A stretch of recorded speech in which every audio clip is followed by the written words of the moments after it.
తో కాదు నీలో ఉన్న న్యాయమేరా, ఓడిపోదులేరా నీ సంకల్పం.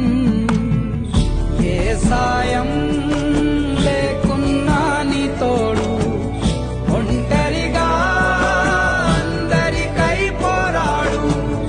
గెలవాలి నీలాంటి మంచోడు, గెలిచేలా చూస్తాడు పైవాడు. ఏమైంది అయినా ఇప్పుడు ఏమైంది? ఆటుపోటు లేకపోతే జీవితమేముంది? పోను దారి ఉంది, ముందుకు పోగా ఊపిరుంది. చీకటైన దారుల్లో